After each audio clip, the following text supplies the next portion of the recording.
রং বেরং কথার গল্পের আসরে আপনাদের সবাইকে স্বাগত। আজকে আমি পাঠ করে শোনাব বিভূতিভূষণ বন্দ্যোপাধ্যায়ের লেখা ছোট গল্প উমা রানী। বসন্ত পড়ে গিয়েছে না, দক্ষিণ হাওয়া এসে শীতকে তাড়িয়ে দিচ্ছে। আকাশ এমন নীল যে মনে হচ্ছে উড়ন্ত চিলগুলোর ডানায় নীল রং লেগে যাবে। এই সময় তার কথা আমার বড় মনে পড়ে, তার কথাই বলবো। মেডিকেল কলেজ থেকে বার হয়ে প্রথম দিন কত গভর্নমেন্টের চাকরি নেবার বৃথা চেষ্টা করবার পর যে মাসে আমি একটা চা বাগানের ডাক্তারি নিয়ে গৌহাটিতে চলে গেলুম, সেই মাসেই আমার ছোট বোন শৈল শ্বশুরবাড়িতে কলেরা হয়ে মারা গেল। এই শৈলকে আমি বড় ভালোবাসতুম। আমার অন্যান্য বোনেদের সঙ্গে ছেলেবেলায় অনেক মারামারি করেছি, কিন্তু শৈলর গায়ে আমি কোনোদিনও হাত তুলিনি। শৈলর বিয়ে হয়েছিল যশোর জেলার একটা পাড়া গায়ে। শৈল কখনো সে গ্রামে যায়নি। তার স্বামী তাকে নিয়ে কলকাতায় বাসা করে থাকত। তার স্বামী প্রথমে পাটের দালালি করত, তারপর একটা অফিসে ইদানিং কী চাকরি করত। যেখানে শৈলর স্বামী বাসা করেছিল তার পাশেই আমার মামার বাড়ি, একটা গলির এপার ওপার। এই বাসায় ওরা শৈলর বিয়ের অনেক আগে থেকেই ছিল এবং শৈলর বিয়েও মামার বাড়ি থেকেই হয়। সেদিন সন্ধ্যার কিছু আগে বাগানের ম্যানেজারের বাংলো থেকে একটা ড্রেস করে ফিরছি। পিয়ন খান কতক চিঠি আমার হাতে দিয়ে গেল। আমার বাসায় ফিরে এসে তারই একখানাতে শৈলর মৃত্যু সংবাদ পেলুম। বাংলোর চারিপাশের ঝাউ কৃষ্ণচূড়া ও সরল গাছগুলো সন্ধ্যার বাতাসে সনসন করছিল। আমার চোখের সামনে সমস্ত চা বাগানটা, দূরের ঢালু পাহাড়ের গাটা, মারঘেরিটা, 2 নং বাগানের ম্যানেজারের বাংলোর সাদা রঙটা, দেখতে দেখতে সবগুলো মিলে একটা জমাট অন্ধকার পাকিয়ে তুলল। আলো জ্বালিয়ে চুপ করে ঘরের মধ্যে বসে রইলুম। বাইরের হাওয়া খোলা দুয়ার জানলা দিয়ে ঢুকতে লাগলো। অনেক দিনের শৈল যে। কলকাতা থেকে ছুটি পেয়ে যখন বাড়ি যেতুম, শৈল বেচারি আমায় তৃপ্তি দেবার পন্থা খুঁজে ব্যাকুল হয়ে পড়ত। কোথায় কুল, কোথায় কাঁচা তেঁতুল, কার গাছে কদবেল পেকেছে, আমি বাড়ি আসবার আগেই শৈল এসব ঠিক করে রাখত। নানা রকম মশলা তৈরি করে কাগজে কাগজে মুড়ে রেখে দিত। আমি বাড়ি গেলেই তার আনন্দ জড়ানো ব্যস্ততা ও ছোটাছুটির আর অন্ত থাকত না। গ্রীষ্মের ছুটিতে আমি বাড়ি গেলে আমায় বেলের শরবত খাওয়াবার জন্য পরের গাছে বেল চুরি করতে গিয়ে ঘরের পরের কত অপমান সে সহ্য করেছে। আমারই জুতো বুনে দেবে বলে তার উল বুনতে শেখা। সেই শৈল তো আজকের নয়। যতদূর দৃষ্টি যায় পিছন ফিরে চেয়ে দেখলুম কত ঘটনার সঙ্গে, কত তুচ্ছ সুখ দুঃখের স্মৃতির সঙ্গে কত খেলাধুলোয় শৈল জড়ানো রয়েছে। সে আজ ওই আকাশের মাঝখানকার জলজলে সপ্তর্ষি মণ্ডলের মতো দূরের হয়ে গেল। ঝাউ গাছের ডালপালার মধ্যেকার ওই বাতাসের শব্দের মতোই ধরা ছোঁয়ার বাইরে চলে গেল। তার পরদিন ছুটি নিয়ে দেশে চলে গেলুম। বাড়ির সকলকে সান্ত্বনা দিলুম। আহা, দেখলুম আমার ভগ্নিপতি বেচারা বড় আঘাত পেয়েছে। শৈলর বিয়ে হয়েছিল এই মোটে 3 বৎসর। এই সময়ের মধ্যেই সে বেচারা শৈলকে বড় ভালোবেসে ফেলেছিল। তাকে অনেক বোঝাবার চেষ্টা করলুম। শৈল প্রথম বুনতে শিখেই আমার ভগ্নিপতির জন্যে গলাবন্ধ বুনছিল।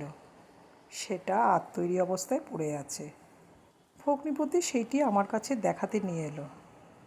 সেইটি দেখে আমার মনের মধ্যে কেমন একটু হিংসে হলো। আমার জুতো বুনে দেবার জন্য উল বুনতে শিখে শেষে কিনা নিজের স্বামীর গলাবন্ধ আগে বুনতে যাওয়া। তবু তো সে আজ নেই। পরে আবার গৌহাটি ফিরে গিয়ে যথারীতি চাকরি করতে লাগলুম। দেশ থেকে এসে আমার ভগ্নিপতির সঙ্গে প্রথম প্রথম খুব পত্র লেখালেখি ছিল। তারপর তা আস্তে আস্তে বন্ধ হয়ে গেল। তার আর বিশেষ কোনো সংবাদ রাখতুম না।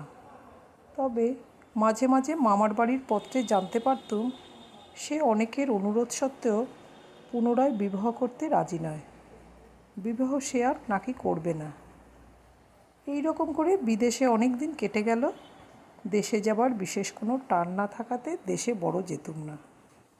আমার মা বাবা অনেক দিন মারা গিয়েছিলেন। বোনগুলির সব বিয়ে হয়ে গিয়েছিল। আমি নিজেও তখন অবিবাহিত। কাজেই আমার পক্ষে দেশ বিদেশ দুই সমান ছিল। চা বাগানের কাজের কোনো বৈচিত্র্য ছিল না। সকালবেলায় ডাক্তারখানায় বসে নীরস একঘেয়েভাবে কুলিদের হাত দেখা, কলের পুতুলের মতো ওষুধ লিখে দেওয়া। রোগ তাদের যেন বড় একঘেয়ে রকমের। সাদা জ্বর, হিল ডায়রিয়া, বড় জোর কালা জ্বর, কালে ভদ্রে এক আধটা টাইফয়েড বা শক্ত রকমের নিউমোনিয়া। যখন হাতে কাজকর্ম বিশেষ থাকতো না, তখন পড়তো, না হয় আমার একটা খেয়াল আছে অপটিক্সের বা আলোকতত্ত্বের চর্চা করা, তাই করতুম। বাংলোর একটা ঘর এই উদ্দেশ্যে আধার ঘর বা ডার্ক রুমে পরিণত করে নিয়েছিলাম। কলকাতা থেকে প্রতি মাসে অনেক ভালো ভালো লেন্স ও অপটিক্সের বই সব আনাতুম। বছর তিনেক এইভাবে কেটে গেল।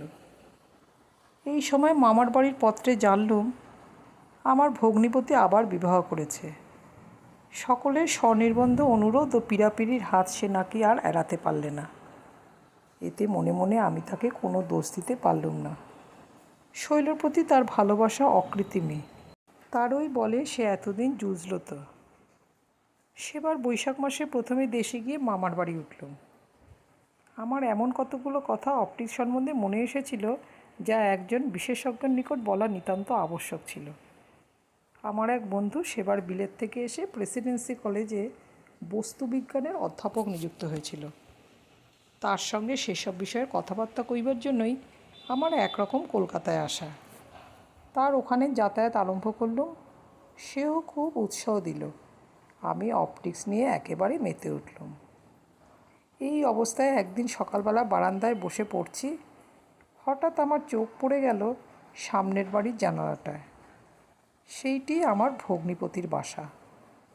দেখলুম কে একটি অপরিচিতা মেয়ে ঘরের মধ্যে কি কাজ করছে। আমার দিক থেকে শুধু তার সুপুষ্ট হাত দুটি দেখা যাচ্ছিল, আর মনে হচ্ছিল তার পিঠের দিকটা খুব চওড়া। একটু পরেই সেই ঘরের ভিতর ঢুকলো আমার ভগ্নিপতির বোন টুনি। টুনির বিয়ে হয়ে গিয়েছে, বোধহয় সম্প্রতি শ্বশুরবাড়ি থেকে এসেছে। আমি গৌহাটি থেকে এসে পর্যন্ত ওদের বাড়ি যাইনি। টুনিকে দেখে ডেকে জিজ্ঞাসা করলুম, টুনি, ওই মেয়েটি কি নতুন বউ? হ্যাঁ দাদা, দেখি একবার। টুনি মেয়েটিকে ডেকে কি বললে তাকে জানলার কাছে নিয়ে এসে তার ঘোমটা খুলে দিলে। ভালো দেখা গেল না। গলির এপারে আমাদের মামাদের বাড়িটা উঠে গলির ওপারের বাড়ির ঘরগুলোকে প্রায় অপটিক চর্চার ডার্করুম করে তুলেছিল। দিনমানেও তার মধ্যে আলো যায় না। ভালো দেখতে না পেয়ে বললুম, হাঁরে, কিছুই তো দেখতে পেলুম না। টুনি হেসে উঠল, বললে, আপনি ওখান থেকে যে দেখতে পাবেন না তা আমি জানি। তার ওপর তো আবার চশমা নিয়েছেন। তারপর কি ভেবে টুনি একটু গম্ভীর হলো, বললে, আপনি এসে পর্যন্ত তো এ বাড়ি একবারও আসেননি দাদা। আজ দুপুরবেলা একবার আসবেন। দুপুরবেলায় ওদের বাড়ি গেলুম। বাড়ি ঢুকতেই মনে হলো 4-5 বছর আগে ভাইফোঁটা নিতে শৈলর নিমন্ত্রণে এ বাড়ি এসেছিলাম। তারপর আর এ বাড়ি আসেনি। দালান পার হয়ে ঘরে যেতে বাড়ির মেয়েরা সব আমায় ঘিরে দাঁড়ালেন। তাদের সঙ্গে কথাবার্তা শেষ হয়ে গেলে টুনি বললে, দাদা, বউ দেখবেন, আসুন। ঘরের মধ্যে গেলুম। টুনি নতুন বউয়ের ঘোমটা খুলে দিলে। ওর সামনে ঘোমটা দিতে হবে না বৌদি, উনি তোমার দাদা। মেয়েটি আধ ঘোমটা অবস্থায় গলায় আঁচল দিয়ে আমার পায়ের কাছে প্রণাম করলে। দিব্যি মেয়েটি তো। রং খুব গৌরবর্ণ, ভারী সুন্দর মুখখানির গড়ন। একরাশ কোঁকড়া কোঁকড়া ঠাস বুনানি কালো চুল মাথা ভর্তি, বেশ মোটাসোটা গড়ন। বয়স বোধ হয় 14-15 হবে। টুনির মা বললেন, মেয়েটির বাপ পশ্চিমে চাকরি করেন, সেখানেই বরাবর থাকেন। ওই এক মেয়ে, অন্য ছেলেপেলে কিছু নেই। তাদের সঙ্গে কি জানাশোনা ছিল তাই এখানেই সম্বন্ধ ঠিক করে বিয়ে দিয়েছেন। মেয়েটি প্রণাম করে উঠে দাঁড়ালে আমি তার হাত ধরে তাকে কাছে নিয়ে এলুম। বাঁ হাতে তার ঘোমটা আরেকটু খুলে দিয়ে বললুম, আমার কাছে লজ্জা করো না খুকি, আমি যে তোমার দাদা। তোমার নামটি কি? তার চোখের অসংকোচ দৃষ্টি দেখে বুঝলুম মেয়েটি সেই মুহূর্তেই আমার বোন হয়ে পড়েছে। সে খুব মৃদুস্বরে উত্তর দিল, উমা রানী। আমি বললুম, আচ্ছা, আমরা আর কতক্ষণ দাঁড়িয়ে থাকবো? এসো উমা রানী, এই চৌকিটায় বসে তোমার সঙ্গে একটু কথা কই। আমি চৌকিতে তাকে কাছে নিয়ে বসলুম। খানিকক্ষণ তার সঙ্গে এ কথা সে কথা নানা কথা কইলুম। জিজ্ঞাসা করলুম, বাড়ি ছেড়ে এসে বড় মন কেমন করছে না? উমা রানী একটু হেসে চুপ করে রইল। আমি বললুম, তোমার বাবা থাকেন কোথায়? মাও। আমি মাওয়ের নাম কখনো শুনিনি। জিজ্ঞাসা করলুম, মাও? সে কোনখানে বলো দেখি? সেন্ট্রাল ইন্ডিয়ায়। তোমার বাবা সেখানে কি কাজ করেন? কমিশারিয়েটে চাকরি করেন। তোমার আর কোনো ভাই বোন নেই? না। আমার পর আমার আরেক বোন হয়, সে আতুরেই মারা যায়, তারপর আর হয়নি। বাড়ি ছেড়ে অনেক দূরে এসেছে, ভাবলুম হয়তো বাপ মায়ের কথা বলতে মেয়েটির মনে কষ্ট হচ্ছে। কথার গতি ফিরিয়ে দেবার জন্য জিজ্ঞাসা করলুম, তুমি লেখাপড়া জানো উমা রানী? আমি সেখানে মেয়েদের স্কুলে পড়তাম। বাংলা পড়া হতো না বলে বাবা ছাড়িয়ে নেন, তারপর বাড়িতে বাবার কাছে পড়তাম। বাংলা বই বেশ পড়তে পারো? পারি।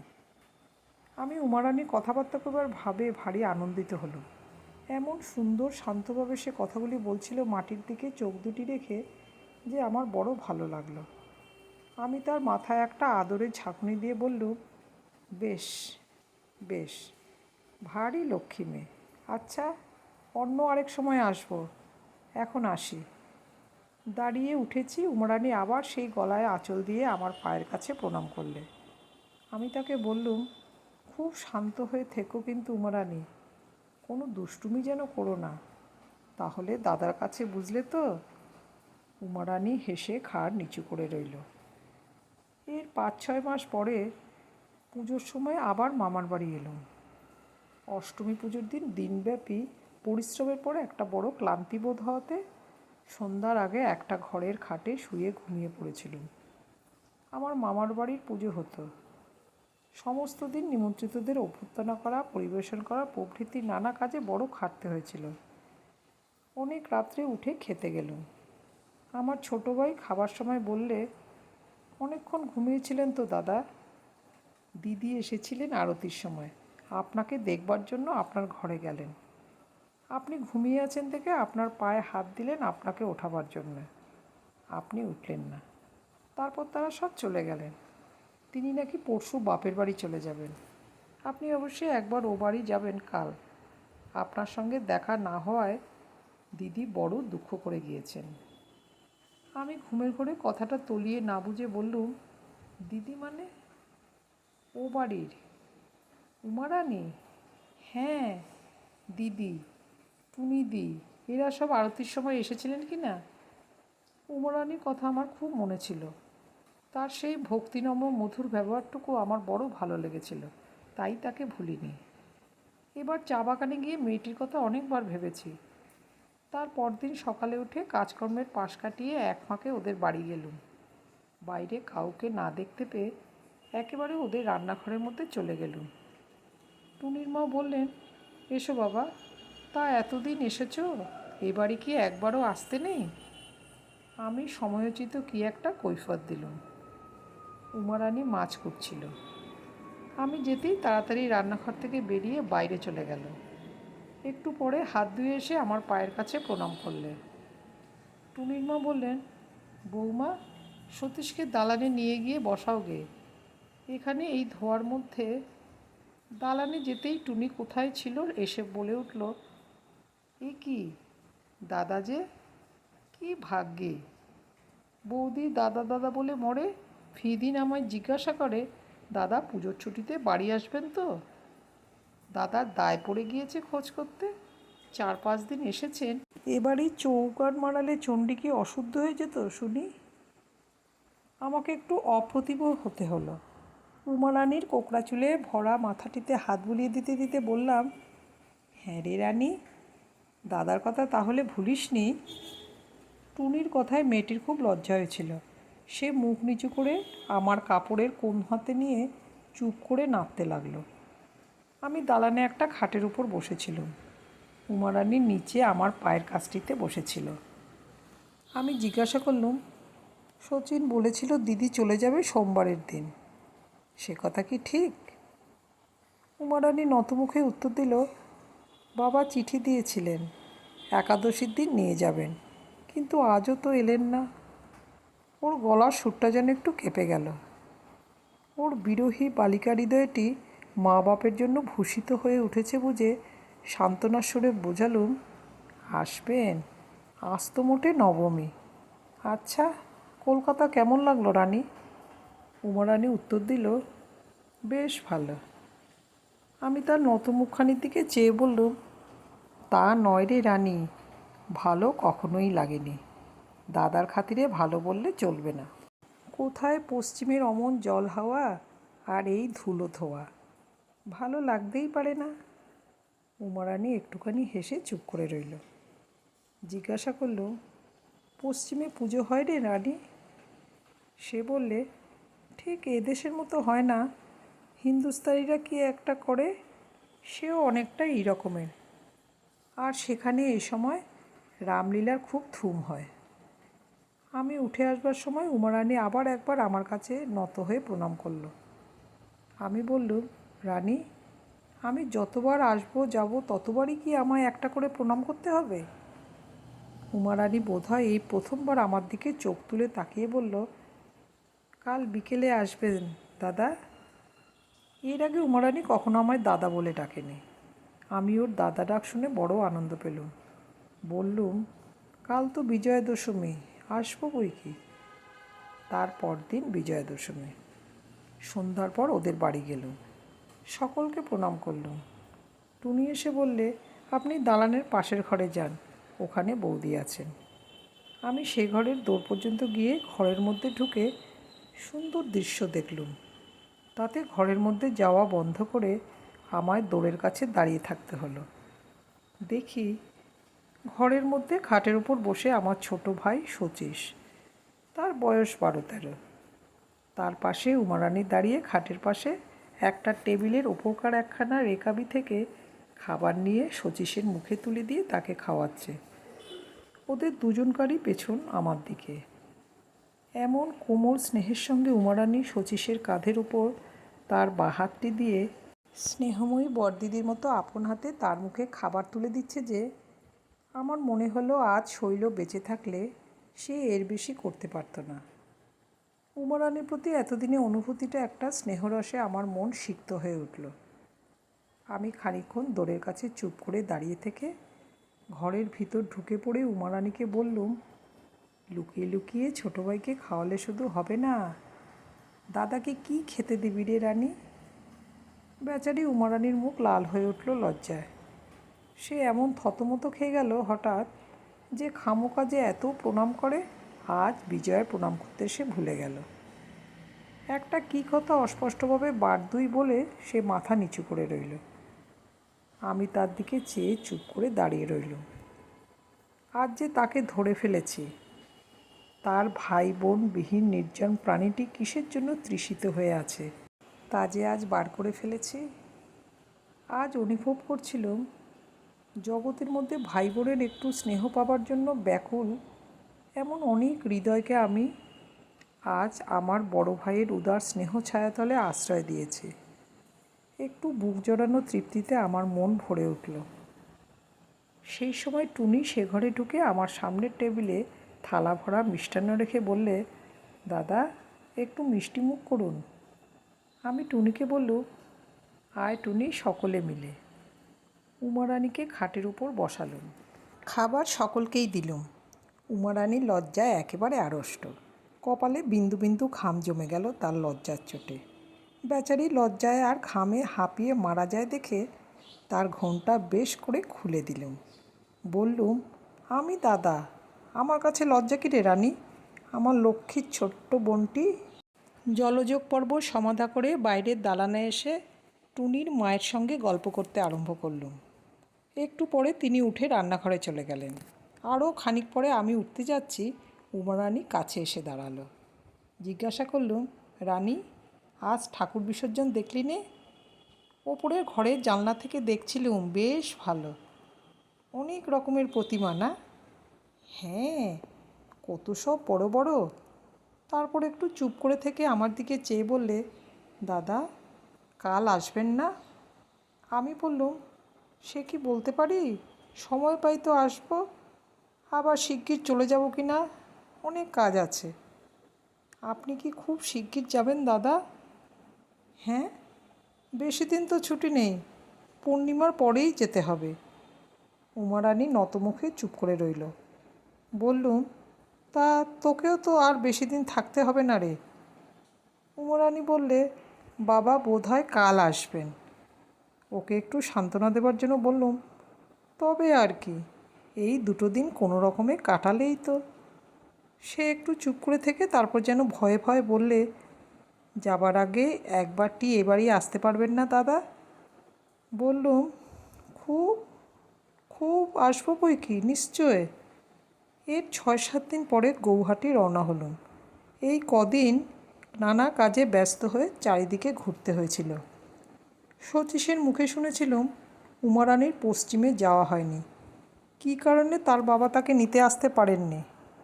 শচীশ মাঝে মাঝে বলতো, দাদা, যাবার আগে একবার দিদির সঙ্গে দেখা করে যাবেন, তিনি আপনার কথা প্রায়ই বলেন। ইচ্ছা থাকলেও গৌহাটি যাবার আগে উমা রানীর সঙ্গে দেখা করা আর আমার ঘটে ওঠেনি। গৌহাটি গিয়ে এবার অনেক দিন রইলুম। উমা রানীর কথা প্রথম প্রথম আমার খুব মনে হতো, তারপর দিন কতক পরে তেমন বিশেষ করে আর আমার মনে হতো না, ক্রমে প্রায় ভুলেই গেলুম। কিছুদিন পরে গৌহাটির চাকরি ছেড়ে দিলুম। শিলচর, দার্জিলিং, নানা চা বাগানে বেড়ালুম। 2-একটা হাসপাতালেও কাজ করলুম। সব সময় নির্জনে কাটাতুম। একা বাংলোয় থেকে থেকে কেমন হয়েছিল, অনেক লোকের ভিড়, অনেক লোকের একসঙ্গে কথাবার্তা সহ্য করতে পারতুম না। এখানে সন্ধ্যায় পাহাড়ের দেওয়ালের গায়ে কুমকুম ছড়ানো সূর্যাস্ত, চা ঝোপে চারিপাশ ঘেরা গোধূলির অন্ধকার, গভীর রাত্রির একটা স্তব্ধ গম্ভীর ভাব, আর সরল গাছের ডালপালার মধ্যে বাতাসের বিচিত্র সুর, ওই আমার কাছে বড় প্রিয়, বড় স্বস্তিকর বলে মনে হতো। বসবার ঘরটিতে সাজিয়ে রেখেছিলাম জগতের যুগ যুগের জ্ঞানবীরদের বই, যাদের অলোক সামান্য প্রতিভা আমাদের সুন্দরী বসুন্ধরার অতীত শৈশবের, তার রহস্যময় বালিকা জীবনের তমসাচ্ছন্ন ইতিহাসের পাতা আলোকোজ্জ্বল করে তুলেছে, যাদের মনীষার যোগদৃষ্টি অসীম শূন্যের দূরতা ভেদ করে বিশাল নক্ষত্র জগতে তত্ত্ব অবগত হচ্ছে। তাদের সঙ্গে অনেক রাত পর্যন্ত কাটাতাম। জগতের রহস্যভরা অভিসন্ধি তাদেরই প্রতিভার তীব্র সার্চলাইট পাতে উজ্জ্বল হয়ে তবে তা আমাদের মতো সাধারণ মানুষের দৃষ্টির সীমার মধ্যে আসে। এই রকম প্রায় 7-8 বছর পরে আবার কলকাতায় গেলুম। ভাবলুম কলকাতাতেই প্র্যাকটিস আরম্ভ করব। মামার বাড়ি গিয়ে উঠলুম।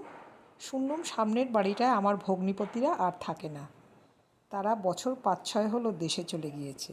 কয়েক মাস কলকাতায় কাটল। প্র্যাকটিস যে খুব জমে উঠেছিল তা নয়, বা অদূর ভবিষ্যতেও যে খুব জমে উঠবে এরকম মনে করবার কোনো কারণ দেখতে পাচ্ছিলুম না। এমন অবস্থায় একদিন সকালে মামার বাড়ির ওপরের ঘরে বসে আছি, এমন সময় কে জানি ঘরে ঢুকলো। চেয়ে দেখে প্রথমটা যেন চিনতে পারলুম না, তারপর চিনলুম টুনি। অনেক দিন তাকে দেখিনি, তার চেহারা খুব বদলে গিয়েছে। আমি তাকে হঠাৎ দেখে যেমন আশ্চর্য হলুম তেমনই খুব আনন্দিতও হলুম। টুনি বললে, সে তার স্বামীর সঙ্গে আজ 5-6 দিন হলো কলকাতায় এসেছে। সিলেতে তাদের কোন আত্মীয়র বাড়িতে এসে আছে, আজ বাড়ির সকলের সঙ্গে দেখা করতে এসেছে। অন্যান্য কথাবার্তার পর তাকে জিজ্ঞাসা করলুম, সুরেন এখন কোথায়?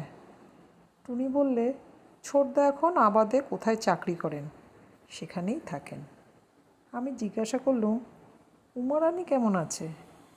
টুনি একটু চুপ করে রইল। তারপর বললে, দাদা, সে অনেক কথা, আপনি এখানে আছেন তা আমি জানতুম, সেসব কথা আপনাকে বলবো বলেই আমার এখানে একরকম আশা। আমি বললুম, কী ব্যাপার শুনি, সে ভালো আছে তো? টুনি বললে, সে ভালো আছে কি কী আছে সে আপনিই শুনুন না। সেই যে বছর পুজোর সময় আপনি এখানে ছিলেন, বৌদির বাপের বাড়ি নিতে আসবার কথা ছিল, সে তো আপনি জানেন। তখন তিনি ছুটি পাননি বলে আসতে পারেননি। পত্র দিয়েছিলেন পরের মাসে নিয়ে যাবেন। তার বুঝি মাসখানেক পরে খবর এলো তিনি কলেরায় মারা গিয়েছেন। বৌদি সেই বিয়ের কোণে বাপের বাড়ি থেকে এসেছিল, এমনই অদৃষ্ট, আর সে মুখও হতে হলো না। তারপর আমি জিজ্ঞাসা করলুম, উমারানির মা? টুনি বললে, শুনুন না, মা আবার কোথায়? তিনি তো বৌদির বিয়ে হওয়ার আগেই মারা গিয়েছিলেন। তারপর এদিকে আবার দাদা তার সঙ্গে বিশেষ কোনো সম্বন্ধ রাখেন না। তিনি সেই যেখানে চাকরি করেন সেখানেই থাকেন। বৌদি থাকেন চাপা পুকুরের বাড়িতে পড়ে, দাদা চিঠিপত্রও দেন না। বৌদি বড় শান্ত, বড় চাপা মেয়ে। সে মুখ ফুটে কখনো কিছু বলে না, কিন্তু তার মুখের দিকে চাইলে বুক ফেটে যায়। মেয়ে মানুষেরও কষ্ট যে কী সে আপনি বুঝবেন না দাদা। যতদিন মা ছিলেন বৌদিকে কষ্ট জানতে দেননি, তা তিনিও আজ 2 বছর মারা গিয়েছেন। বাড়িতে আছেন শুধু পিসিমা। সেই শান্ত ছোট মেয়েটির উপর দিয়ে এত ঝড় বয়ে গিয়েছে শুনে আমার মনে বড় কষ্ট হলো। জিজ্ঞাসা করলুম, সুরেনের এমন ব্যবহারের মানে কি? টুনি বললে, তা তিনিই জানেন। তবে তিনি নাকি বলেন জোর করে তার বিয়ে দেওয়া হয়েছে। বিয়ে করা তার কোনো ইচ্ছা ছিল না। এই সব বড়দাও দেশের বাড়িতে থাকেন শুধু পিসিমা। কাজেই বৌদির মুখের দিকে চেয়ে তাকে একটু যত্ন করে দুটো কথা বলে এমন একটা লোক পর্যন্ত নেই। পিসিমা আছেন, কিন্তু সে না থাকারই মধ্যে। সে খানিকক্ষণ চুপ করে রইল। তারপর বললে, আপনাকে একটা কথা বলি দাদা, আপনি একবার তার সঙ্গে দেখা করে আসুন। আপনাকে সে যে কী চোখে দেখে তা বলতে পারিনি দাদা। সেবার চাপা পুকুরে গিয়েছিলাম। বৌদি বললে, আমার দাদার কথা কিছু জানো ঠাকুরজি? আপনি এদেশ ওদেশ করে বেড়াচ্ছেন শুনে সে কেঁদে বাঁচে না। মাঝে মাঝে যখনই তার কাছে গিয়েছি, আপনার কথা এমন দিন নেই যে সে বলেনি। বলে, ভগবান আমার ভাইয়ের অভাব পূর্ণ করেছেন দাদা আর শচীশকে দিয়ে। এখনও পর্যন্ত ফি চিঠিতেই আপনার খোঁজ নেয়। তা বড্ড পোড়া কপালি সে। কারুর কাছ থেকে কোনো স্নেহই কোনোদিনও সে পেল না। আপনার পায়ে পড়ি দাদা, আপনি তাকে একবার গিয়ে দেখা দিয়ে আসুন। আপনি গেলে সে বোধহয় অর্ধেক দুঃখ ভোলে। ছাদের আলিশার ওপর থেকে রোদ নেমে গেল। পাশের বাড়ির চিল ছাদের ওপর বসে একটা কাক একঘেয়ে চিৎকার করছিল। আমি জিজ্ঞাসা করলুম, সুরেন কি মোটেই বাড়ি যায় না? টুনি বললে, সে একরকম না যাওয়াই দাদা। বছরে হয়তো 2 বার, তাও গিয়ে 1-8 দিন থাকেন। তাও যান সেই কি জন্যে, কিস্তি নাকি সেই সময় যার কাছে যা খাজনা পাওয়া যায় তাই আদায় করতে। তারপর অন্যান্য 1-8টা কথাবার্তার পর টুনি চলে গেল। সেদিন বিকেলে সেনেট হলে একজন বিখ্যাত বৈজ্ঞানিকের বক্তৃতা ছিল। তিনি কেমব্রিজ থেকে এসেছিলেন আমাদের বিশ্ববিদ্যালয়ে বক্তৃতা দিতে। বক্তৃতার বিষয়টি ছিল যেমনই চিত্তাকর্ষক, বক্তৃতার অর্থাংশ ও বক্তার যুক্তিপ্রণালী ছিল তেমনই দুর্বোধ্য। আরম্ভ হবার সময় ছাত্রের দলে হল ভরা থাকলেও বেগতিক বুঝে বক্তৃতার মাঝামাঝি তারা প্রায় সরে পড়েছিল। কেবল জনকতক নিতান্ত নাছোড়বান্দা রকমের ছাত্র তখনও হলে বিভিন্ন অংশে ইতস্তত বিক্ষিপ্ত অবস্থায় বসেছিল। বক্তা খ্যাতনামা অধ্যাপক, রয়্যাল সোসাইটির ফেলো। তার ব্যাখ্যার মৌলিকতার মোহে সকলেই তার বক্তৃতায় অত্যন্ত আকৃষ্ট হয়ে পড়েছিল। বিশ্ববিদ্যালয়ের বিশেষ পোশাক পরা সৌম্যমূর্তি ঋজুদেহ অধ্যাপককে সত্যদ্রষ্টা ঋষির মতো বোধ হচ্ছিল। বক্তৃতা শুনতে শুনতে কিন্তু আমার মন ভেসে যাচ্ছিল বক্তৃতার বিষয় থেকে অনেক দূর, কলকাতার ইটপাথরের রাজ্য থেকে অনেক দূর, অভাগিনী বনটি যেখানে নিঃসঙ্গ জীবনযাপন করছে সেইখানে। মাঝে মাঝে হলের খোলা দুয়ার দিয়ে জ্যোৎস্না ওঠা বাইরের দিকে চেয়ে থাকতে থাকতে উমারানির বালিকা মুখখানি বড় বেশি করে মনে পড়ছিল। আর মনে পড়ছিল তার সেই মিনতি ভরা দৃষ্টি। অনেক দিন পরে বাবাকে দেখতে পাবার জন্য তার সে করুণ আগ্রহ। তার আগ্রহ ভরা দাদা ডাকটি অনেক দিন পরে আবার মনে পড়ল। ভাবলুম, সত্যিই কারুর কাছ থেকে স্নেহ কখনো সে পায়নি। আজ বিজ্ঞানের গভীর তত্ত্বকথার রস আমার স্নায়ুমণ্ডলী বেয়ে সমস্ত দেহে যখন পুলক ছড়িয়ে দিচ্ছে, তখন আমার মনের উন্নত আনন্দের অবস্থার সঙ্গে আমার অভাগিনী স্নেহবঞ্চিতা বোনটির নির্জন জীবনের অবস্থা কল্পনা করে আমার মন যেন কেঁদে উঠল। বাইরের জগতে যখন এত বিচিত্র স্রোত বয়ে যাচ্ছে, তখন সে কি ঘরের কোণে বসে দিনরাত চোখের জলে ভাসবে? জগতের আনন্দবার্তা তার কাছে বহন করে নিয়ে যাবার কি কেউ নেই? বাইরে যখন এলুম, তখন গোলদিঘির জলের ওপর চাঁদ উঠেছে, কিন্তু ধোঁয়া ভরা আকাশের মধ্য দিয়ে জ্যোৎস্নার শুভ্র মহিমা আত্মপ্রকাশ করতে পারছে না। আমার মস্তিষ্ক তখন বক্তৃতার নেশায় ভরপুর। পুকুরের জলের ধারে সবুজ ঘাসের মাঝে মাঝে মরশুমি ফুলের ক্ষেতগুলো আমার চোখের সামনে এক নতুন মূর্তি ধরেছে।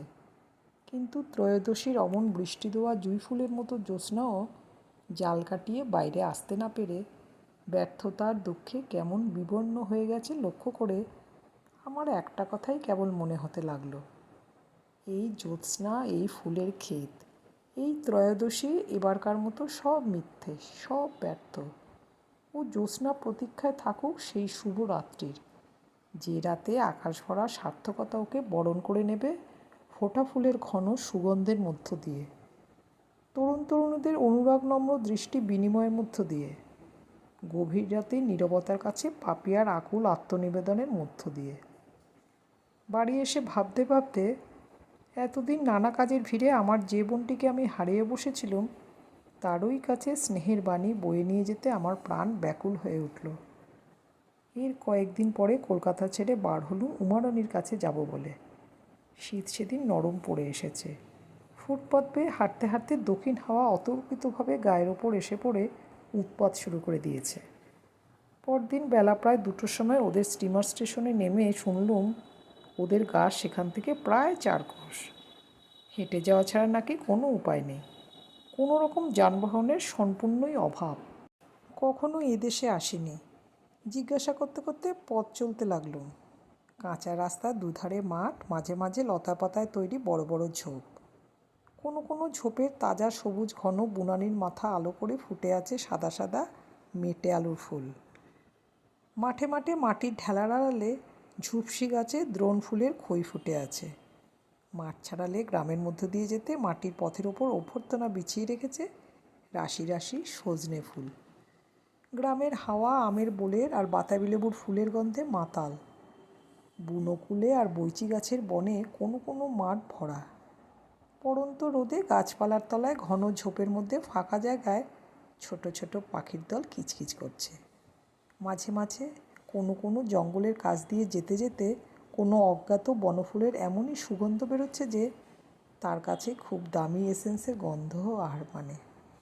পায়ের শব্দ পেয়ে শুকনো পাতার রাশির ওপর খসস্ত শব্দ করতে করতে 2-1টা খরগোশ কান খাড়া করে রাস্তার এপাশের ঝোপ থেকে ওপাশের ঝোপে দৌড়ে পালাচ্ছে। মাঠের মাঝে মাঝে দূরে দূরে শিমুল ফুলের গাছগুলো দক্ষিণ হাওয়ার প্রথম স্পর্শেই আবেশ বিধুরা তরণীর মতো রাগ রক্ত হয়ে উঠেছে।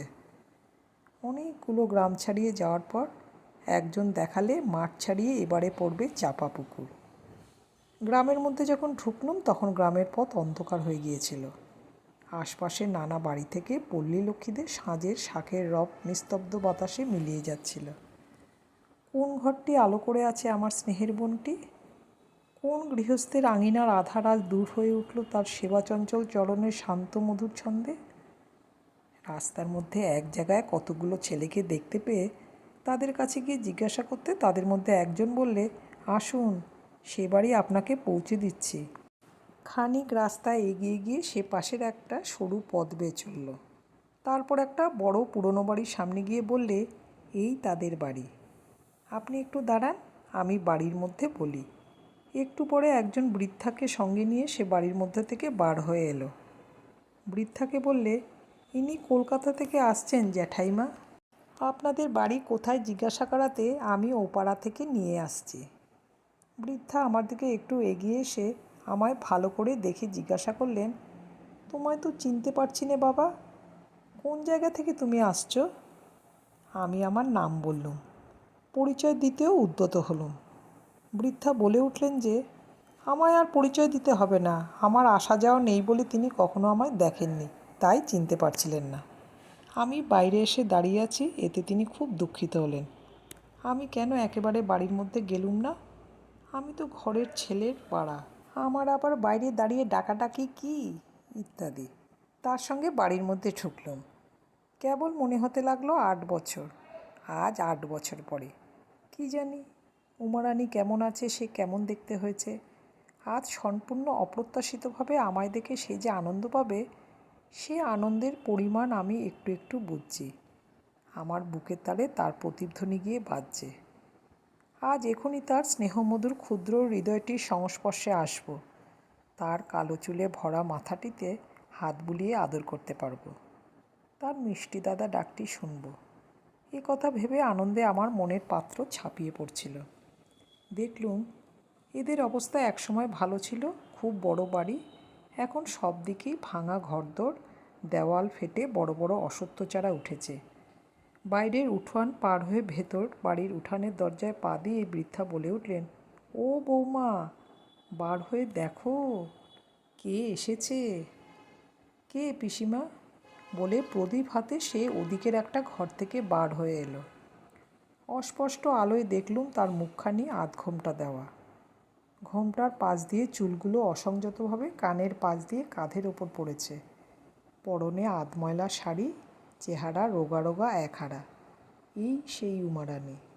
তাকে দেখে প্রথমেই আমার মনে হলো সে আগের চেয়ে অনেক রোগা হয়ে গেছে, আর মাথাও অনেকটা বেড়ে গিয়েছে। কয়েক সেকেন্ড উমারানী আমায় চিনতে পারল না, তারপরেই যেন হাঁপিয়ে বলে উঠল, দাদা। অন্য কোনো কথা তার মুখ দিয়ে বেরোলো না। প্রদীপটা কোনো রকমে নামিয়ে রেখে সে এসে আমার পায়ের উপর উপুড় হয়ে পড়ল। আমি তাকে ওঠালুম। তার মুখে দেখলুম এক অপূর্ব ভাব।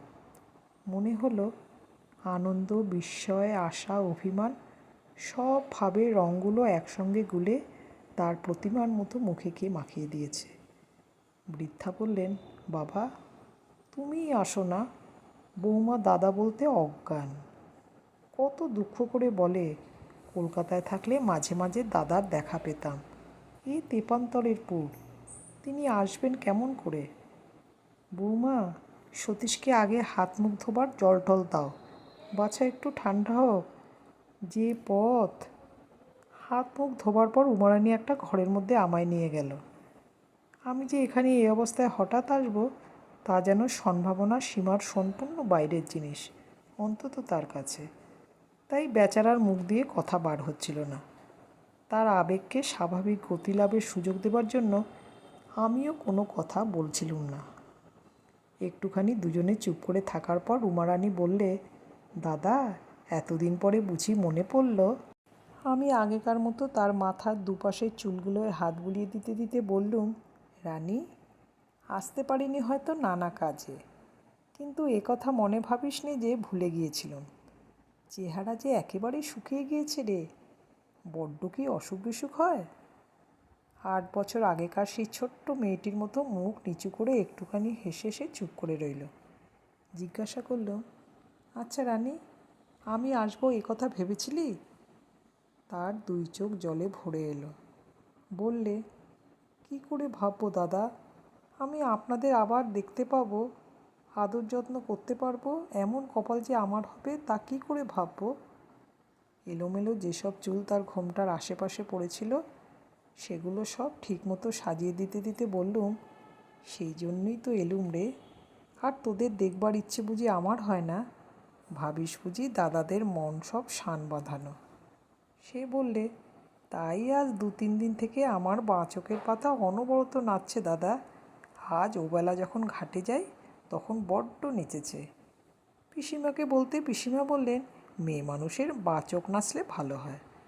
আমি বললুম, আমার কথা তোর মোটেই মনে ছিল না? না রে রানী। সে কথার কোনো উত্তর দিল না।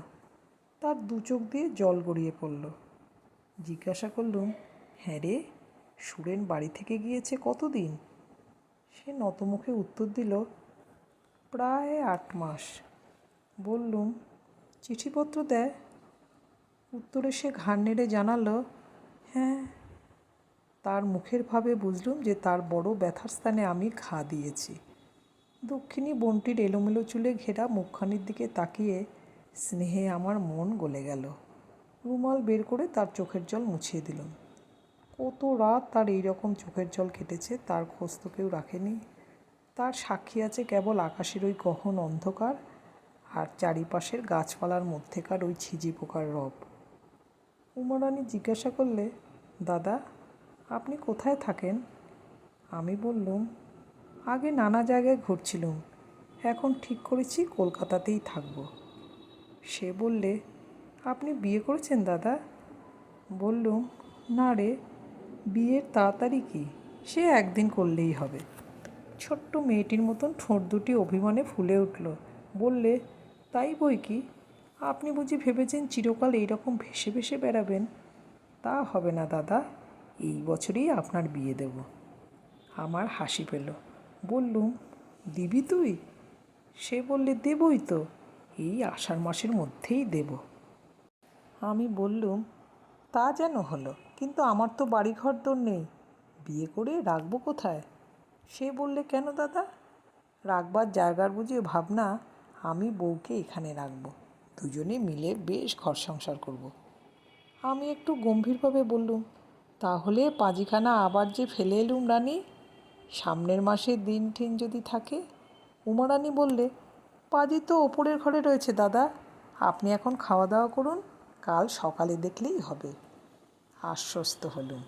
কি বলতে যাচ্ছিলুম, উমারানী বলে উঠল, আপনাকে খাওয়ানোর বন্দোবস্ত করি গে, কাল থেকে পেটে ভাত যায়নি, আপনার মুখ একেবারে শুকিয়ে গিয়েছে দাদা।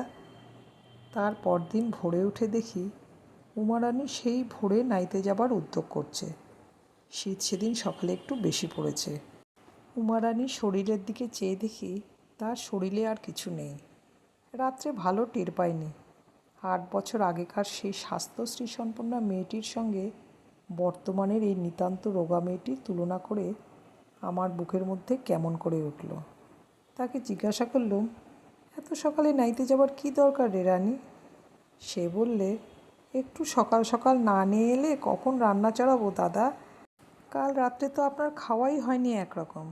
আমি বললুম, তা হোক, আমাকে যে 8টার মধ্যেই খেতে হবে তার কোনো মানে নেই, এত সকালে নাইতে যেতে হবে না তোর। উমারানী ঘোড়া নামিয়ে রাখল। পিসিমা বললেন, তোমার কথা তাই শুনলে বাবা, নইলে ও কি তেমন পাগলি মেয়ে নাকি? দ্বাদশীর দিনে মাঘ মাসের ভোরে নাইতে যাবে? শোনে না। বলি, বৌমা, তোমার শরীর ভালো নয়, এত সকালে জলে নেব না। শোনে না, বলে পিসিমা কাল গিয়েছে আপনার একাদশী, একটু সকাল সকাল কাজ না সেরে নিলে আপনাকে দুটো খেতে দেবো কখন? সেদিন দুপুরে ওদের ওপরের ঘরে শুয়ে শুয়ে কি বই পড়ছিলুম। উমারানী এসে চুপ করে দোরের কাছে দাঁড়িয়ে রইল। বললুম, কে, রানী? আয় না ভেতরে। আমি উঠে বসলুম। সে দেওয়ালে ঠেস দিয়ে দাঁড়িয়ে রইল। দেখলুম তার শরীর আগেকার চেয়ে খুব রোগা হয়ে গিয়েছে, কিন্তু তার মুখখানি প্রতিমার মতোই টলটল করছে। বয়স যদিও 22-23 হলো, তার মুখ এখনও 13 বছরের মেয়েটির মতোই কচি। কথা আরম্ভ করবার ভূমিকাস্বরূপ বললুম, আজ বড় গরম পড়েছে না? উমারানী বললে, হ্যাঁ দাদা, আমি ভাবলুম আপনি বুঝি ঘুমিয়ে পড়েছেন। আপনি দিনে মানে ঘুমান না বুঝি? বললুম, মাঝে মাঝে হয়তো ঘুমোই, আজ আর ঘুমোবো না। আয়, এখানে বস, গল্প করি। তাকে কাছে বসালুম। তার চুলের অবস্থা থেকে বুঝলুম সে চুলের যত্ন করে না। মুখের আশেপাশে কোঁকড়া চুলের রাশ অযত্ন বিন্যস্তভাবে পড়েছিল। চুলগুলোর রং একটু কটা হয়ে পড়েছিল। রাত্রের মতো চুলগুলো কানের পাশ দিয়ে তুলে দিতে দিতে বললুম, তোর শরীর তো খুব খারাপ হয়ে গিয়েছে। বিয়ের পর সেই সময় কেমনটি ছিলি? খুব কি জ্বর হয়? একটু হাসি ছাড়া সে এ কথার কোনো উত্তর দিলে না। আমি বললুম, এ কথা ভালো না রানী, আমি গিয়ে একটা ওষুধ পাঠিয়ে দেব, সেইটে নিয়ম মতো খেতে হবে, না হলে এই যে মহা কষ্ট। একটু পরে সে বললে, তাহলে সত্যি দাদা, আমি কিন্তু বিয়ের চেষ্টা করব, বলুন। আমি তার কথায় মনে বড় কৌতুক অনুভব করলুম। এই অবোধ মেয়েটা জানে না যে সে এমনি এমনি একটা প্রস্তাব উত্থাপন করে বসেছে, যাকে কার্যে পরিণত করা তার ক্ষুদ্র শক্তির বাইরে। বললুম, বকিস নে রানী। খানিকক্ষণ হয়ে গেল, সে আর কথা কয় না দেখে পেছন ফিরে দেখি ছেলে মানুষ। সে হঠাৎ ধমক খেলে যেমন ভরসাহারা চোখে তাকায়, তার চোখে তেমনই দৃষ্টি। মনে হলো একটা ভুল করেছি। উমারানী সেই ধরনের মেয়ে যারা নিজেকে জোর করে কখনো প্রচার করতে পারে না। পরের ইচ্ছার সঙ্গে ইচ্ছা মিলিয়ে দিয়ে স্রোতের জলের শ্যাওলার মতো যারা জীবন কাটিয়ে দিতেই অভ্যস্ত। স্নেহ সুখে সে আবোল তাবোল বকছিল। এর সঙ্গে অত্যন্ত সতর্ক হয়ে ব্যবহার করতে হবে। বাতাস লজ্জাপতি লতার সঙ্গে যতটা সতর্ক হয়ে চলে, তার চেয়েও। কথাটা যতটা পারি সামলে নেবার জন্য বললুম, তোর যদি সত্যি সত্যি বিয়ে দেবার ইচ্ছে থাকতো তাহলে তুই পাঁচিখানা আনতিস। দিন কোন মাসে আছে না আছে সেগুলো সব দেখতে হবে তো, না শুধু শুধু তোর কেবল বকুনি। উমারানীর মুখ উজ্জ্বল হয়ে উঠল। চোখের সে ভয় ভয় দৃষ্টিটা কেটে গেল। আমার কথার মধ্যে সে আমার বকুনির একটা কারণ খুঁজে পেল। বোধ হয় বিয়ে করবার জন্য নিতান্ত উৎসুক দাদাটির উপর তার একটু কৃপাও হলো। সে বললে, পাজি আপনাকে দিয়ে আজ দেখিয়ে নেব সে তো ভেবেই রেখেছি দাদা। আপনি বসুন, আমি ও ঘর থেকে পাজিখানা নিয়ে আসি। দালানের ওপাশে একটা ঘর ছিল। উমারানী সেই ঘরটার মধ্যে উঠে গেল। সেই সময় পিসিমা নিচে থেকে ডাক দিলেন, বৌমা নেমে এসো, বেলা যে গেল, চালগুলো আবার কুটতে হবে তো। উমারানী ঘরটার বার হয়ে এসে আমার হাতে পাজিখানা দিয়ে বললে, আপনি দেখে রাখুন দাদা, আমায় বলবেন এখন, আমি এক্ষুনি আসছি। সে নিচে নেমে গেল। তখন বেলা একটু পড়ে এসেছে। নিচের বাগানের সদ্য ফোটা বাতাবি লেবু ফুলের গন্ধে ঘরের বাতাস ফুরফুর করছে। বাগানের পথের পাশে সজনে গাছগুলো ফুলে ভর্তি। পড়ন্ত রোদ ছিটছিটে বাতাসে পেয়ারা গাছের সাদা ডালগুলো বুটি কটা রাংতার সাজে মুড়ে দিয়েছে। উমারানী কাজে গিয়েছে, এখন আর আসবে না ভেবে মাঠের দিকে বেড়াতে যাবার ইচ্ছে হলো। উঠতে গিয়ে লক্ষ্য করলুম খাটের পাশে একটা কাঠের হাত বাক্স রয়েছে। সেটা অনেক কালের, রং ওঠা, তাতে চাবির কলটাও নেই। সেই কাঠের বাক্সটার ডালা খুললুম। দেখি তার মধ্যে কতকগুলো টাটকা তোলা লেবু ফুল, কতকগুলো গাঁদা ফুল, আর কতকগুলো আধ শুকনো ঘেটু ফুল। ফুলগুলোর তলায় একটা আধময়লা ন্যাকড়ায় যত্ন করে জড়ানো কী জিনিস। ন্যাকড়ায় এমন কী জিনিস যার সঙ্গে এতগুলো ফুলের কার্যকারণ সম্পর্ক, এই নির্ণয় করতে কৌতূহলবশত ন্যাকড়ার ভাঁজ খুলে ফেলে দেখলাম তার মধ্যে খানকতক খামের চিঠি। চিঠিগুলোর ওপর উমারানীর নামে ঠিকানা লেখা, হাতের লেখা ভগ্নিপতি সুরেনের। তা পোস্ট অফিসের মোহর দেখে বুঝলুম চিঠিগুলো 5-6 বছরের পুরনো। একখানা কেবল 1 বছর আগের লেখা। কৃপণের ধনের মতো উমারানী যার পুরনো চিঠিগুলো এমন সযত্নে রক্ষা করছে, তার মধুর হৃদয়ের স্নেহছায়া গহন যূথিবনে যার স্মৃতির নীরব আরতি এমনই দিনের পর দিন প্রতি সকাল সাঁঝে চলছে। কেমন সে অভাগা দেবতা, যে উপাসনা মন্দিরের ধূপগন্ধকে এড়িয়ে চিরদিন বাইরে বাইরে ফিরতে লাগলো। মাঠ থেকে বেরিয়ে যখন আসি তখন সন্ধ্যা হয়ে গিয়েছে। ওদের রান্নাঘরে আলো জ্বলছে। আমার পায়ের শব্দ শুনে উমারানী বললে, দাদা এলেন? আমি উত্তর দেবার পূর্বেই সে হাসি মুখে রান্নাঘর থেকে বার হয়ে এলো। বললে, দাদা বুঝি আমাদের দেশে বেরিয়ে বেড়াচ্ছেন? কোন দিক বেরিয়ে এলেন? নদীর ধারে বুঝি? তারপর সে বলল, দাদা আপনি রান্নাঘরে বসবেন, আমি আপনার জন্য পিঁড়ি পেতে রেখেছি। পিসিমা বললেন, বৌমার যত অনাছিষ্টি, এখানে বাছাকে ধোয়ার মধ্যে বসিয়ে রাখা।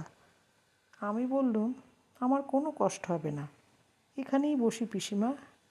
রান্নাঘরের মধ্যে গিয়ে বসলুম। উমারানী খাবার তৈরি করে রেখেছিল, আমায় খেতে দিল। তারপর কাজ করতে বসে গেল। দেখলুম সে অনেকগুলো চালের গুঁড়ো, ময়দা ইত্যাদি উপকরণ নিয়ে খুব উৎসাহের সঙ্গে পিঠে তৈরি করতে শুরু করেছে। পিসিমা খুবই বৃদ্ধা, তিনি কাজকর্ম বিশেষ কিছু করতে পারেন না। খাটতে সবটাই হচ্ছিল উমারানীর। রোগা মেয়েটির অবস্থা দেখে বড় কষ্ট হলো। ভাবলুম, কেন অনর্থক পিঠে করতে বসে মিথ্যে কষ্ট পাওয়া। সেবার আনন্দে উমারানী যা করতে বসেছে তার বিরুদ্ধে কোনো কথা বললুম না অবশ্য। জিজ্ঞাসা করলুম, রানী, আমায় পিঠে করতে শিখিয়ে দিবি? উমারানির বড় লজ্জা হলো। মুখটি নিচু করে সে বললে, দাদা, আমরা বেঁচে থাকতে পিঠে খাওয়ার ইচ্ছে হলে আপনাকে কি পিঠে করে নিতে হবে যে আপনি পিঠে করতে শিখবেন? পিসিমা বললে, না, তোমার দাদার পিঠে খাবার ইচ্ছে হলে এই 7 লঙ্কা পাড়ি দিয়ে এসে তোমার এখানে খেয়ে যাবেন। উমারানি চুপ করে রইল। আমি বললুম, তা কেন পিসিমা? ও তার আরেক উপায় বার করেছে, শোনেননি বুঝি? পিসিমা বললেন, কি বাবা? আমি বললুম, ও এই আষাঢ় মাসের মধ্যেই ওর দাদার বিয়ে দেবে। পিসিমা বললেন, তা বৌমা তো ঠিক কথাই বলেছে বাবা, এত বড়টি হয়েছে, আর কি বিয়ে না করা ভালো দেখায়? সংসারী হতে হবে তো। উমারানি বলে উঠল, ভালো কথা দাদা, দিন তখন তো আর দেখা হলো না পাঁজিতে। আমি আর ওপরে যেতে পারলুম না। অবশ্যই করে বলবেন খাওয়ার পরে রাত্রে। আমি বললুম, বলবো রে বলবো, এতদিন তো মনে ছিল না তোর, এখন সামনে পেয়ে বুঝি দাদার উপর ভারী মায়া। পিসিমা বললেন, ও তোমার তেমন পাগলি বোন নয় বাবা, সে কথা বুঝি বৌমা বলেনি তোমায়? আজ 3-4 বছর হলো ওরা যখন প্রথম কলকাতা থেকে এখানে আসে, তখন বৌমা একজোড়া পশমের জুতো বুনে রেখেছে তোমার জন্যে। বলে, দাদা দুঃখ করেছেন যে আমার বোন আমার জুতো বুনে দেওয়ার জন্য উল বোনা শিখে প্রথম কিনা জুতো বুনল তার স্বামীর জন্যে। তা আমি এবার দাদাকে পশমের জুতা পরাবো। তারপর ওদের আর কলকাতা যাওয়া হলো না। সুরেনের অন্য জায়গায় চাকরি হলো। তুমিও আর কখনো এদিকে আসোনি। কাল তুমি আসতেই বৌমার যে আহ্লাদ! আমায় বললে, পিসিমা, আমার স্বাদ এইবার পড়ল, এতদিন পরে দাদাকে পশমের জুতো পরাতে পারবো। উমারানির চোখ দুটি লজ্জায় নিচু হয়ে রইল। প্রদীপের আলোয় উজ্জ্বল তার মুখখানি কিশোরীর মুখের মতন এমন লাবণ্যমাখা অথচ কচি মনে হচ্ছিল যে বোধ হলো নোলক পড়লে তাকে এখনও বেশ মানায়। তারপর নানা কথায় আর খাওয়া শেষ হতে অনেক রাত হয়ে গেল। সেদিন অনেক রাত্রে যখন ওপরের ঘরে শুতে গেলুম, তখন চাঁদ উঠেছে। গভীর রাতের মৌন শান্তি সেদিন বড় করুণ হয়ে বাজল আমার মনে। আজ অনেকক্ষণ উমারানির নিকট বসে থেকে একটা জিনিস বেশ বুঝতে পেরেছি, উমারানির থাইসিস হয়েছে। মৃত্যু ওর শান্ত ললাটে তার তিলক পরিয়ে ওকে বরণ করে রেখেছে। শিগগির ওকে বেরিয়ে পড়তে হবে অনন্তের পথের তীর্থযাত্রায়। উমারানি 1 গ্লাস জল দিতে আমার ঘরে ঢুকল। জল নামিয়ে রেখে বলল, কই দাদা, সে পাজিখানা? তার মুখখানির দিকে চেয়ে বড় মন কেমন করে উঠল। বললুম, রানী, এদিকে আয়। এ কথা আমার মনে উঠল না যে উমারানি আমার আপন বোন নয় বা আমাদের দুজনেরই বয়স কম। আমিও যেমন নিঃসংকোচে বললুম, সেও তেমনি নিঃসংকোচে এসে আমার পায়ের কাছে খাটের নিচে মাটিতে বসে পড়ল। 8 বছর আগের মতো আজও ওকে আদর করে তার বিদ্রোহী চুলগুলো কানের পাশ দিয়ে তুলে দিতে দিতে বললুম, রানী, জুতোর কথা কে বলেছিল রে তোকে? উমারানি অসীম নির্ভরতার সঙ্গে ছোট্ট মেয়েটির মতো খাট থেকে ঝোলানো আমার পায়ের ওপর তার মুখটি লুকিয়ে রাখলে। ওরে, স্নেহ যদি রোগ সারানোর ওষুধ হতো, তাহলে আমি বড় ভাইয়ের স্নেহ তোকে শিশিতে ভরে দাগ কেটে ডাক্তারি ওষুধের মতো দিয়ে দিতুম। আমার প্রশ্নের কোনো উত্তর তার কাছ থেকে পেলুম না। কেন পেলুম না তাও একটু পরেই বুঝলুম। একমাত্র লোক যে ওই জুতোর কথা জানে বা যার কাছে আমি একসময় এ কথা বলেছিলুম, সে হচ্ছে সুরেন। সুরেনই বোধহয় বিয়ের পর কোনো সময় উমারানিকে এ কথা বলে থাকবে। বড় ভাইয়ের কাছে ছোট বোনটি তো আর সে কথা বলতে পারে না। বললুম, রানী, একটা কথা জিজ্ঞাসা করি?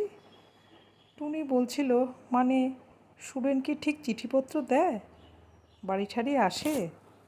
উমারানি বড় জড়সড় হয়ে গেল। আমার কথার কোনো উত্তর দিল না, মুখও তুলে নিলে না, আগের মতো আমার পায়ের ওপর মুখটি লুকিয়ে চুপ করে রইল। অনেকক্ষণ কেটে গেল। তারপর বুঝলুম সে কাঁদছে। তাকে সান্ত্বনা কী বলে দেব ঠিক বুঝতে পারলুম না। শুধু তার মাথার চুলগুলোর ওপর পরম স্নেহে হাত বুলিয়ে দিতে লাগলুম। বেশি দিন না রে সোনার বোনটি, বেশি দিন না, তোর মেয়াদ ফুরিয়ে এসেছে। ব্যর্থ নারী হৃদয় রুদ্ধ আবেগ পরম নির্ভরতার সঙ্গে তার দাদার বুকে নিঃশ্বাসে ঢেলে দিয়ে যখন সে নিচে শুতে নেমে গেল, চাঁদের আলোর তলায় ঘুমন্ত বাতাস সজনে ফুলের মিষ্টি গন্ধে তখন স্বপ্ন দেখছে। এর 2-3 দিন পরে তাদের ওখান থেকে চলে আসবার জন্য প্রস্তুত হলাম। এর আগেই চলে আসতুম, কলকাতায় অনেক কাজ ছিল আমার, কিন্তু উমারানির করুণ মিনতি এড়াতে না পেরে কিছু দেরি হয়ে গেল। কাপড় পরে তৈরি হয়েছি। উমারানি কাঁদো কাঁদো মুখে নিকটে এসে দাঁড়ালো।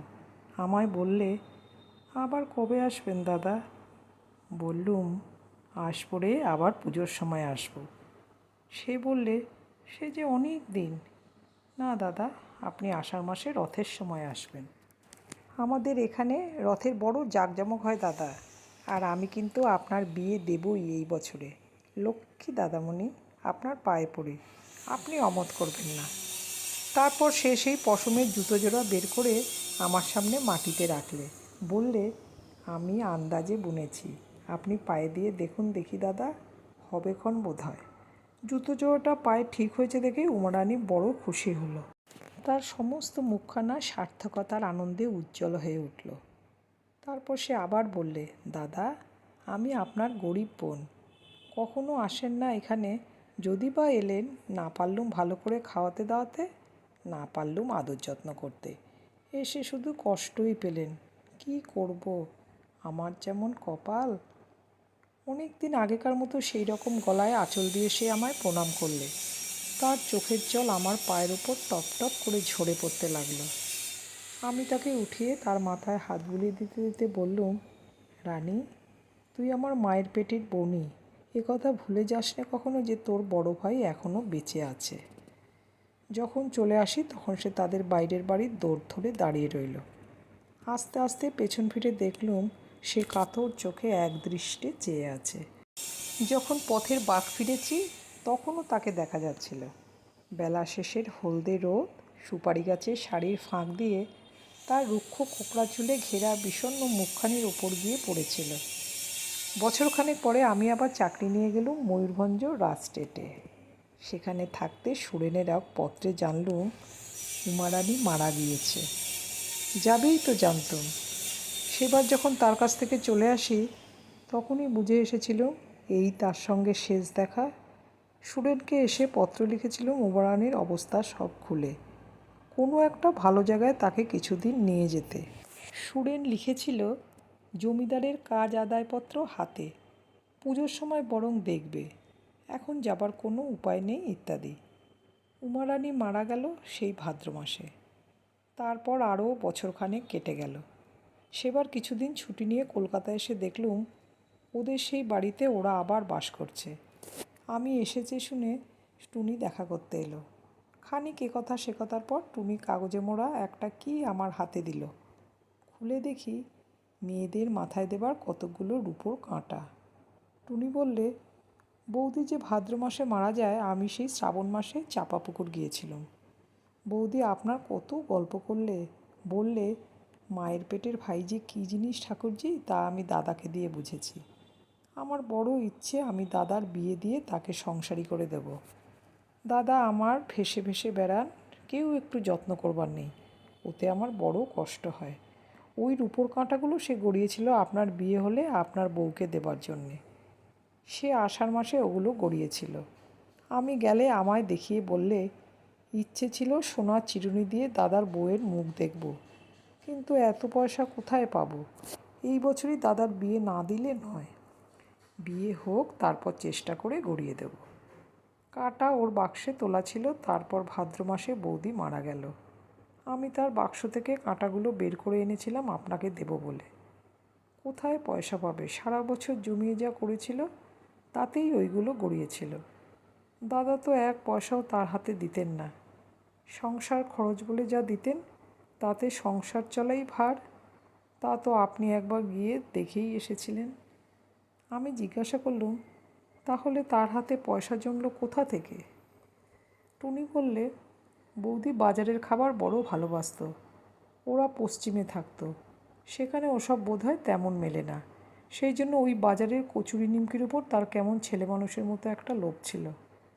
বৌদি করতো কি, নারকেল পাতা চেঁচে ঝাঁটার কাঠি করে রাখত, লোকে পয়সা দিয়ে তা কিনে নিয়ে যেত। এই রকম করে যে পয়সা পেত তাই দিয়ে গোপালনগরের হাট থেকে পাড়ার ছেলেপিলেদের দিয়ে খাবার আনাতো, নিজে খেত, তাদের দিত। আপনি সেবার চলে যাবার পর থেকে সেই পয়সায় আর খাবার না খেয়ে তার জমিয়ে জমিয়ে ওই রূপোর কাঁটাগুলো গড়িয়েছিল। আমি বললুম, সে মারা গেল কোন সময়ে? টুনি বললে, শেষ রাত্রে, প্রায় রাত 4টের সময়। রাত্রে বৌদির ভয়ানক জ্বর হলো। সেই জ্বরে একেবারে বেহুশ হয়ে গেল।